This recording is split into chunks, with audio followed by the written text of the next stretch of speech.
आणि आता एक मोठी बातमी येते।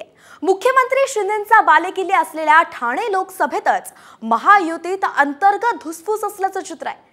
ठाणे, ओवळा माजीवाडा, ऐरोली, मीरा भाईंदर आणि बेलापूर या मतदारसंघात आपापसातच रस्सीखेच सुरू असल्याचं चित्र आहे। याचा थेट फटका हा महायुतीला बसणार असल्याचंही बोललं जात आहे। मतदारसंघात सर्वच पक्षाच्या इच्छुकांनी तयारी सुरू केल्यानं आता मोठा पेचही निर्माण झालाय। शिंदेंचा कोपरी पाचपाखडी मतदारसंघ सोडला तर सर्वच ठिकाणी इच्छुकांची भाऊ गर्दी झाल्याचं पाहायला मिळतंय।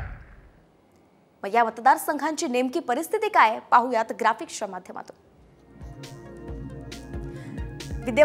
ठाण्यामध्ये विद्यमान आमदार आहेत संजय केळकर आणि इच्छुक आहेत संजय बाकुले शिंदे गटाकडून।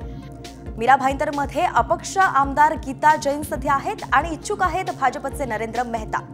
तर ऐरोलीमधून भाजपचे गणेश नाईक हे विद्यमान आमदार आहेत आणि शिंदे गटाचे विजय चौगुले हे इच्छुक आहेत। बेलापूरमधून भाजपच्या मंदा म्हात्रे या विद्यमान आमदार आहेत, तर भाजपचे संदीप नाईक हे इच्छुक आहेत।